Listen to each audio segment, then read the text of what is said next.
Voici les 4 choses que Dieu ne veut absolument pas que vous fassiez, la première est la plus dangereuse, et la dernière est couramment pratiquée par chaque chrétien.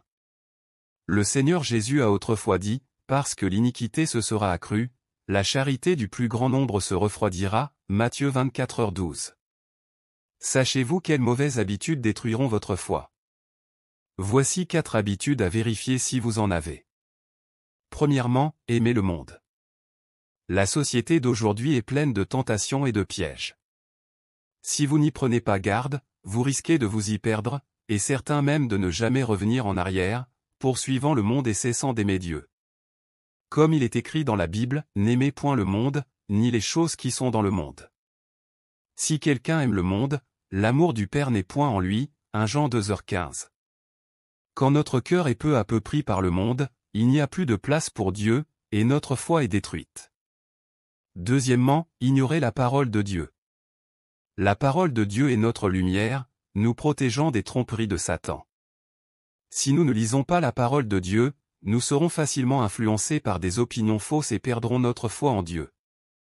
Le Seigneur Jésus a dit, « Celui qui a reçu la semence parmi les épines, c'est celui qui entend la parole, mais en qui les soucis du siècle et la séduction des richesses étouffent cette parole, et la rendent infructueuse. » Matthieu 13h22. Ainsi, lire la parole de Dieu et en faire les principes pour considérer les personnes et les choses renforcera notre foi en Dieu. Troisièmement, se fier à soi-même. Le monde prône l'idée que pour réussir, il faut compter sur ses propres efforts. Ainsi, les gens ne cherchent pas Dieu dans leurs actions. En réalité, la réussite d'une chose ne dépend pas principalement de nos efforts, mais de la souveraineté et de la prédestination de Dieu. La Bible a dit, « Confie-toi en l'Éternel de tout ton cœur, et ne t'appuie pas sur ta sagesse » Proverbe 3h5. La puissance de Dieu est suprême, et ceux qui se fient à Dieu sont les plus sages, tandis que ceux qui comptent uniquement sur eux-mêmes montrent qu'ils n'ont pas foi en Dieu et finiront par échouer. Quatrièmement, s'inquiéter constamment. La Bible a dit, « Ne vous inquiétez de rien, mais en toute chose faites connaître vos besoins à Dieu par des prières et des supplications, avec des actions de grâce.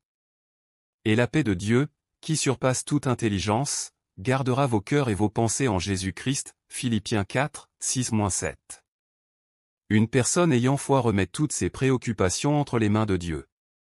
Même face à de grandes difficultés, elle se repose sur Dieu pour surmonter les épreuves, sans se laisser envahir par les inquiétudes. Si vous êtes constamment anxieux, cela montre que vous manquez de foi en Dieu, et que vous pensez que Dieu vous a déjà abandonné, ce qui vous amène à douter souvent de lui. Dieu dit, « Je ne te délaisserai point, et je ne t'abandonnerai point » Hébreux 13h5. En réalité, l'amour de Dieu ne change jamais. Nous devons croire en son temps, sa sagesse et sa bonté, et qu'il y a son plan merveilleux derrière notre attente. Si ces mots vous touchent, laissez un « Amen », aimez et partagez-les avec ceux qui en ont besoin. Rappel important, cliquez sur le lien dans ma bio pour rejoindre notre groupe d'études de la parole de Dieu, accueillir le retour de Jésus, et recevoir la protection et la bénédiction éternelle de Dieu.